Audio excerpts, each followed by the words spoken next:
I recently transcribed a solo by the great Dexter Gordon, and I discovered a handful of incredible bebop tricks and strategies that you can use to improve your improvisation over chord changes. So let me show you the exact ideas you can steal and use for your own solos. But first, let me show you one chorus of this great solo over Scrapple from the Apple, and you'll find the transcription with the link in the description for free.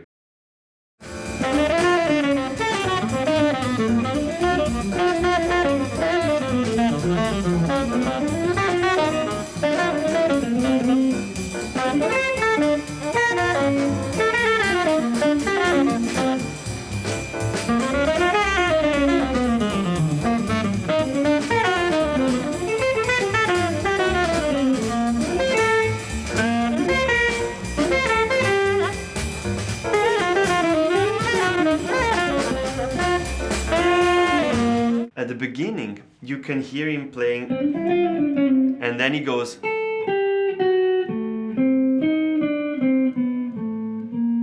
So this is actually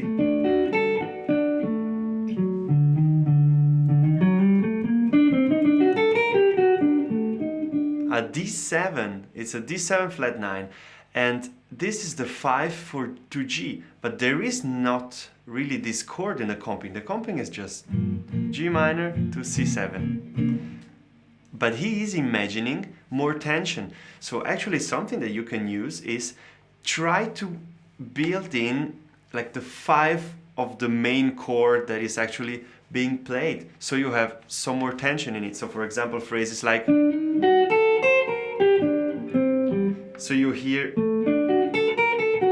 this F sharp that wants to be resolved, and even if the chord is just a 2-5 or just a 2, you can build in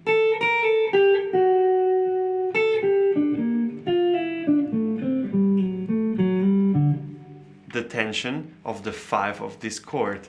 So this is something that he does over and over again, and many bebop players do that. So you imagine a chord, then it's not really there in order to create tension. Then a second very interesting thing are all these double chromatic approaches or these enclosures that he uses to target a note, the note he wants to land on, a note of the chord, but he keeps moving around. So for example, in this phrase,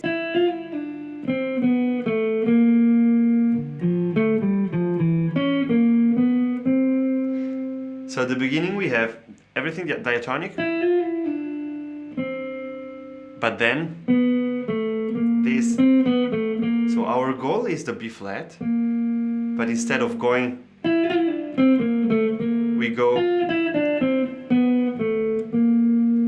we do this phrase that is very, very jazzy, very bebop, and he does it one more time.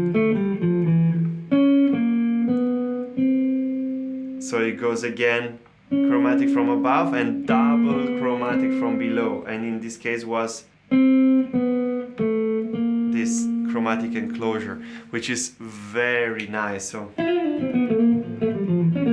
So if you have a C7, then instead of just staying diatonic in the Mixolydian scale, then why not trying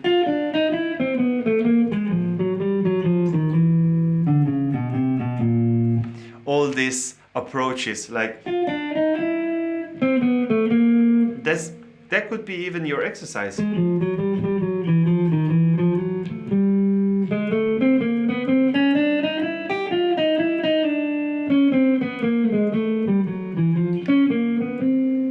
another thing that he does in order to build even more tension is at the beginning of the bridge, and the bridge is genius how he plays over these 4 dominant chords. It's really incredible. He plays on an A7 that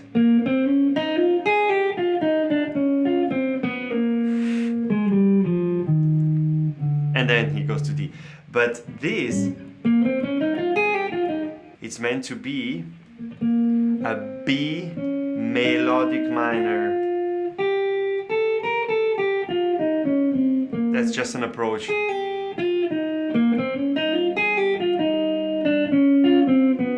that's Bebop 101. He's playing the altered scale over A7, so B flat melodic minor. So, and then he's resolving on the D. Again, our double chromatic approach, and then again alter it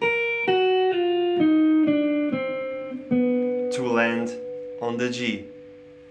So, and then mixo.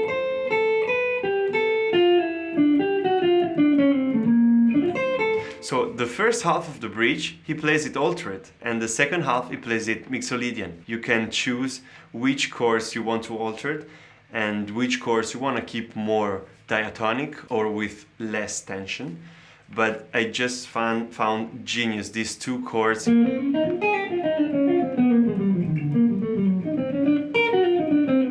I mean, this is an incredible phrase to improvise. So I suggest you to try to alter dominant chords. It doesn't matter which chords, but try to put some more tension on them and see what happens. The trick is you have to resolve it, otherwise it just sounds strange or not really nice. And then another thing that I'd like to point out is that he keeps using motifs. Even if he's playing all these complex bebop lines, he still has motifs in his solos. So for example, right after the bridge, when we go out from, he does, then he does again, and then once again.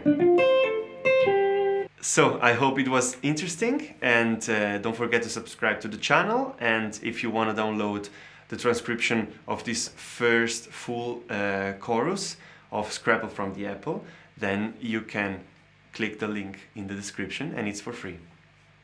Thanks for checking it out, and see you next time.